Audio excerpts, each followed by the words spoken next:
Welcome to the last breakfast. Please enjoy the video. In this video, I will show you how to make hummus spread. We'll start by gathering all the necessary ingredients, including canned chickpeas, creamy tahini, fresh lemon juice, and a touch of garlic.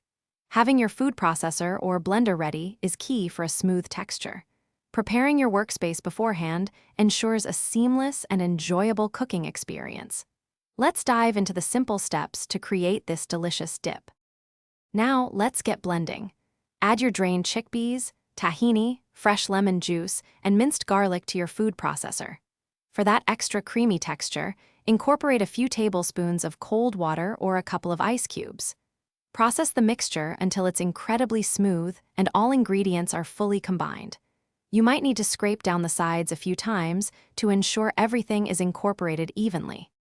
Hey everyone, if you're finding this guide helpful, please hit that subscribe button and give us a like.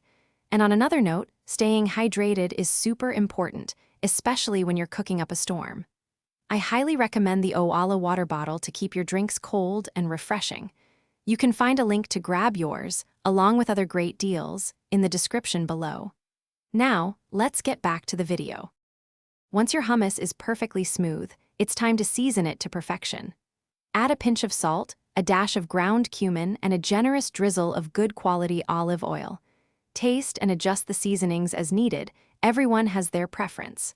Finally, transfer your delicious hummus to a serving bowl, garnish with a sprinkle of paprika, fresh chopped parsley, and another swirl of olive oil.